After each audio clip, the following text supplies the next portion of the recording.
Today, I'm going to explain an Australian science fiction film called 2067.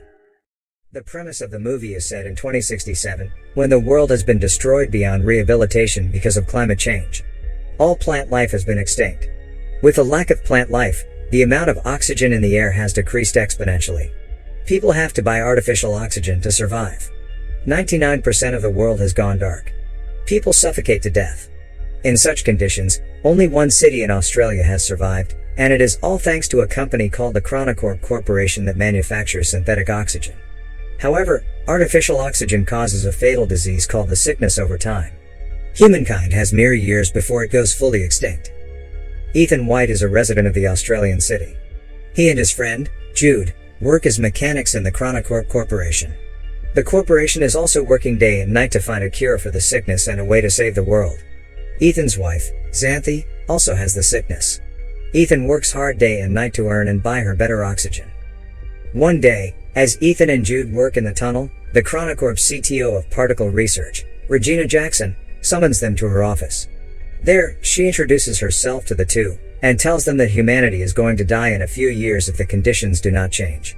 She then reveals that Ethan is the only one who can help everyone and save humanity. Ethan is confused and doesn't believe her. But Regina insists he visit their lab. The lab has huge machinery. The lab doctor named Billy Mitchell introduces himself to Ethan, and looks at Ethan's wrist device for a second. They then explain to him that Ethan's father, Dr. Richard White, started this project 20 years ago. The machine that stands in front of them is a time machine called the Chronicle. In the first ever experiment done with the machine, they had to send radio waves into it to check what was on the other side. They found out through it that 407 years later, in 2474, the Earth would have enough vegetation to maintain enough oxygen in the air and sustain human life. The people come to believe that if humanity still exists several hundred years later, it is likely that they have found solutions to all the problems plaguing their reality. However, a strange activity baffled the scientists there. The waves they sent had come back reformed. When they decoded it, they found out that someone from the future had sent them the message saying, "Send Ethan White." So now, Regina and the whole team want to send Ethan into the future for him to bring back the cure. Ethan is beyond surprised. He doesn't believe them and thinks that Regina is just bluffing. Moreover, he doesn't want to leave his sick wife and go into the future. So, he declines to help. Later, Ethan and Jude are at a diner, where they buy crisp oxygen. Jude tries to persuade Ethan to go through with the plan and help save humanity. However, Ethan laughs at him, saying that he doesn't want to be like his father. Ethan hates his father for never being there for him. 20 years ago, his father left home and went missing, while his mother was killed when he was a kid. Since then, he has been brought up by Jude, who he regards as his older brother as well as best friend. He blames his father for leaving his mother to complete the project, and doesn't want to follow in his path and leave his sick wife. However, Jude manages to persuade him, saying that the only way he can save his wife is by finding a cure. Ethan reminisces of his 8th birthday when his father has bought him a strange box as a gift. As he puts his hands inside the box, a device latches onto his wrist, making him bleed. Richard had placed a permanent hand device on his son. It has been many years, but Ethan doesn't know its use yet. Later at home, Ethan tells Xanthi everything that happened during the day, and she too insists him to go. The following morning, Ethan scribes, "I will find my way back to you on a metal flower," and leaves it beside Xanthi. He then goes to Regina's office again and tells her that if he can find only one cure, they will have to give it first to Xanthi. Regina accepts, and takes him to the lab again. Dr. Mitchell shows him the suit that he has to wear before getting into the machine. As they begin to explain the mission to him, Ethan realizes that they do not have a plan. They have no clue what he will see, or who he will meet at the other end. However, after they put him in the suit, they give him an AI device called the Archie. Archie will show the lab Ethan's vitals at all times. It will also help to navigate his location. Then, they finally throw him into the machine. Inside, Ethan moves at high speed through time. He falls from the sky and lands in an unknown jungle. The friction from the air causes his suit to catch fire, so he quickly gets out of it. Then, he looks around, and is astounded by the beauty of nature. He finds that the world has completely changed. The trees and the natural oxygen are back. He walks in the direction Archie directs him, and sees a bunker door of some sort. But what catches his eyes is a skeleton that lies right in front of the door. Its skull has a bullet hole in it. Furthermore, he looks at the name tag on it and is horrified to see his own name. The skeleton is Ethan's. Ethan also finds the skeleton's Archie, and plays the last recording on it. He hears a man say that this is the only way, and shoots Ethan. Just then, the device's power goes off. He is horrified, believing that this is the fate that awaits him. Then, he notices the skeleton's wrist device. It is identical to Ethan's, except the light glows green in the skeleton's device, but Ethan's has been red his whole life. That night, he lights a fire and eats wild berries. It turns out that the berries were poisonous.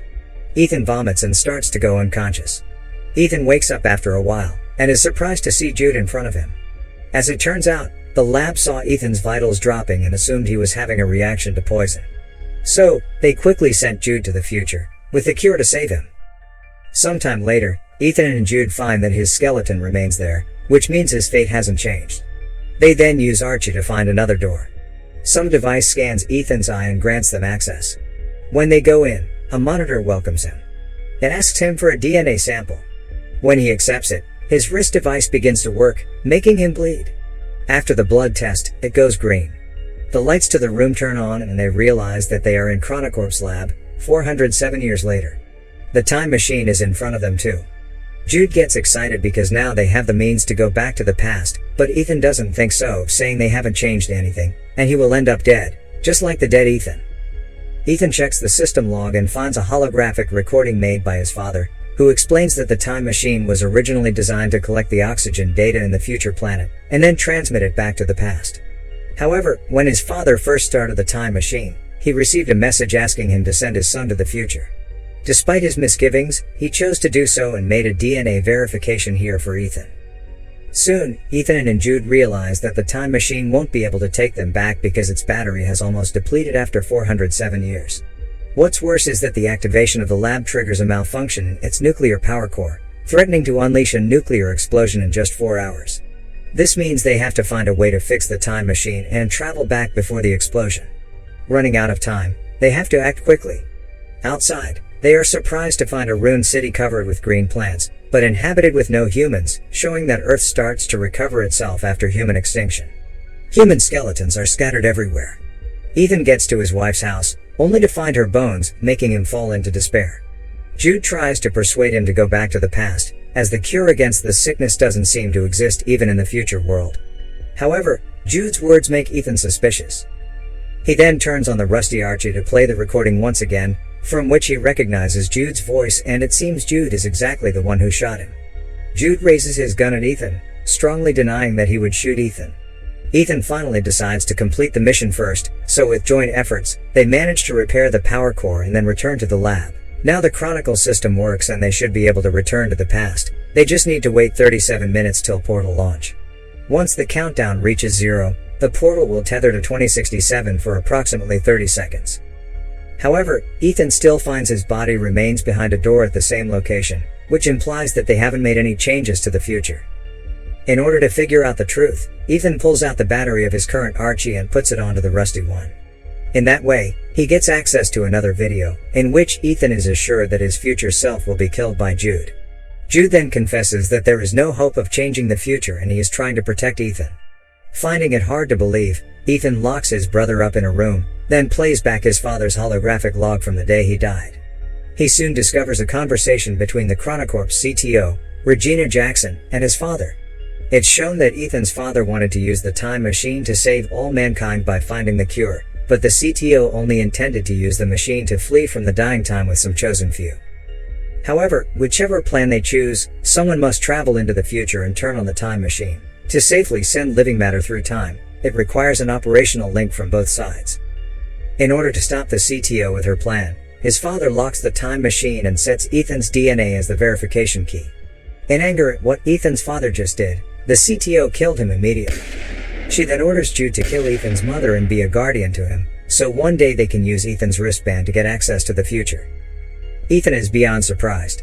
The man he thought of as his brother turned out to be the one who killed his mother and is about to kill him too. He also realizes that he has misunderstood his father, who didn't deliberately abandon the family.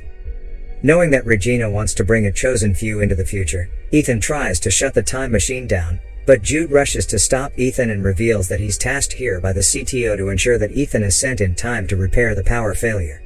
Once Ethan activates the time machine, he should kill Ethan. However, Jude has formed close emotional relations with Ethan over the years. Seeing his brother-like friend in that state because of him, he is guilt-ridden. So, instead of shooting Ethan, he shoots himself dead. In rage and regret, Ethan is determined to fulfill his father's dying wish, which is to find the cure and save the dying humans. He looks into the monitor, and finds the very first message written by his father. He deduces that the message sent Ethan White was sent by himself. Hence, he codes in the message again and sends it into the past, along with many other things. Meanwhile, in the laboratory of the year 2067, the CTO with a group of privileged chosen people are waiting anxiously for the time machine to be activated. To their shock, however, the time machine sends back hundreds of extinct plants along with a copy of the recorded murder of Ethan's father. Soon after, the time machine is destroyed by Ethan, resulting in the collapse of the CTO's plan. In the end, the CTO is arrested due to the murder. The plants sent back to 2067 are cultivated to revitalize the planet. Ethan's wife also receives a flower sent from him and understands his choice. While Ethan has to stay in the future world alone, he buries Jude and forgives him.